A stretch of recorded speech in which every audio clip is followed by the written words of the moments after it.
کرنے گئے. اور اس زمانے میں کون سا غریب ہے جو ننگے پاؤں جاتا ہو؟ کون سا غریب ہے جو مسجد ننگے پاؤں جاتا ہو؟ لوگوں نے تو 3 قسم کی چپلیں رکھی ہوئی ہیں. ایک مسجد جانے کی علیحدہ ہے، گھر پہننے کی علیحدہ ہے، شادی بیاہ پہ جانے کی چپل علیحدہ ہے. حضرت عمر فاروق رضی اللہ تعالیٰ عنہ نکلے عید کا خطبہ دینے کے لیے، تو بیوی سے کہنے لگے جوتا. اس نے کہا صاحب اتنی دفعہ ٹوٹا ہے اب گانٹھا نہیں جا سکتا، اتنی دفعہ ٹوٹا ہے کہ اب دوبارہ پیمند نہیں لگ سکتے. تو حضرت عمر کہنے لگے چل کوئی حرج نہیں ہے، بغیر جوتے کے ننگے پیر ہی چلتے ہیں، کوئی حرج نہیں. تو کہنے لگے لوگ کیا کہیں گے؟ فرمایا چپ کر. لوگ جس دن عمر نے یہ دیکھ لیا نا لوگ اس کے بارے میں کیا کہتے ہیں، اس دن عمر نہیں رہے گا. تو کہا پھر آپ کا نظریہ کیا ہے؟ فرمایا میرا نظریہ یہ ہے کہ رب رسول میرے بارے میں کیا کہتے ہیں. لوگوں کا کیا ہے؟ لوگ کل کسی کے بارے میں کچھ کہتے ہیں اور پرسوں کچھ کہتے ہیں. میرا نظریہ یہ ہے کہ رب رسول میرے بارے میں ننگے پیر عمر جا رہے ہیں. کون جی؟ میں بڑا ماڑا. اچھا جناب کیا غربت ہے؟ 10 قسم کے جوڑے لٹکے ہوئے ہیں کمرے میں اور پہننے کی فرصت نہیں. سویرے کیا پہننا ہے، شام کیا پہننا ہے، 15 سوٹ کٹھے استری ہو کے لانڈری والا بھیج رہا ہے. اور تو غریب ہے، تو بہت بڑا غریب ہے. اس لیے کہ غربت پیسوں کی وجہ سے نہیں ہوتی، غربت تو دل کی ہوتی ہے. تو واقعی بڑا غریب ہے اور تو غریب ہی رہے گا. امیر تو عمر فاروق تھے جو ننگے پاؤں چلے گئے عید کی نماز پڑھانے. تو رستے میں جو ملا کہنے لگا عمر جوتا تو پہن لو. فرمایا تمہیں عمر کا جوتا نہ پہننے کا نقص تو نظر آیا ہے، کوئی حرج نہیں. اگر عمر کو کبھی بتانا ہوا تو وہ والا نقص بتانا جو عمر کی سیرت میں پیدا ہو، کردار میں پیدا ہو، وہ والا نقص بتانا. یہ چھوڑو جوتے آتے جاتے رہتے. ننگے پاؤں گئے، پاؤں دھوئے، نماز پڑھائی، لوٹ آئے. او بھائی یہاں تو ہمارا بناؤ سنگار اترنا جتنی توجہ کپڑوں کی طرف ہے اتنی توجہ کبھی ہماری علم کی طرف ہوتی نا، جتنا ذوق شوق ہمارا بناؤ سنگار کی جانب ہے اتنا بناؤ سنگار کبھی ہمارا اخلاقیات کی جانب ہوتا تو معاملات بڑی حد تک سنورے ہوئے ہوتے. حضرت سیدنا فاروق اعظم رضی اللہ تعالی اپنی زندگی کو ترتیب دیا. ایک دن بھی خلافت نہیں مانگی اللہ سے. حضرت عوف بن مالک اشجعی ایک صحابی ہیں. حضرت عوف بن مالک رضی اللہ تعالیٰ عنہ فرماتے ہیں کہ جناب ابو بکر صدیق کا زمانہ تھا تو میں نے خواب دیکھا. میں نے خواب میں جناب عمر کو دیکھا اور میں نے دیکھا کہ کوئی کہنے والا کہہ رہا ہے کہ عمر وہ ہے کہ اللہ کے رستے میں کوئی اسے جتنا مرضی برا بھلا کہے یہ پرواہ نہیں کرتا. کس کے رستے میں؟ بولے سارے. اس کا مطلب ہے اللہ کے رستے میں لوگ برا بھلا بھی. قرآن مجید نے کہا وَلَا يَخَافُونَ لَوْمَةَ لَائِمٍ.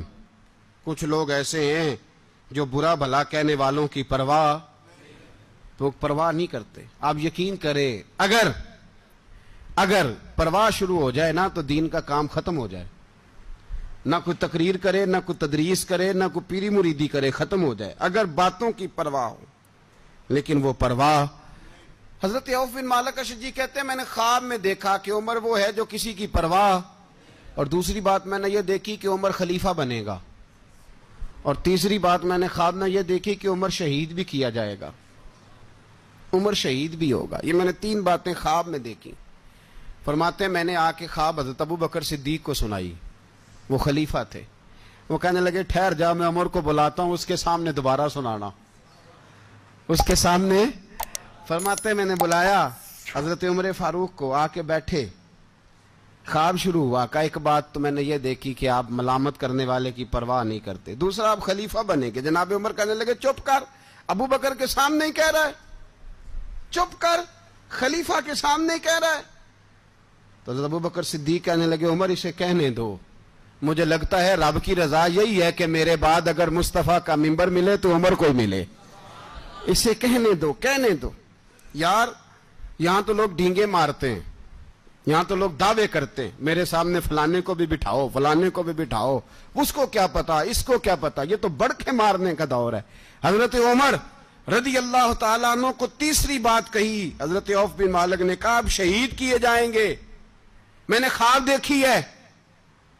نیک لوگوں کے خواب بڑی حد تک سچے ہوتے ہیں. کہا میں نے خواب دیکھی ہے. تو حضرت عمر کہنے لگے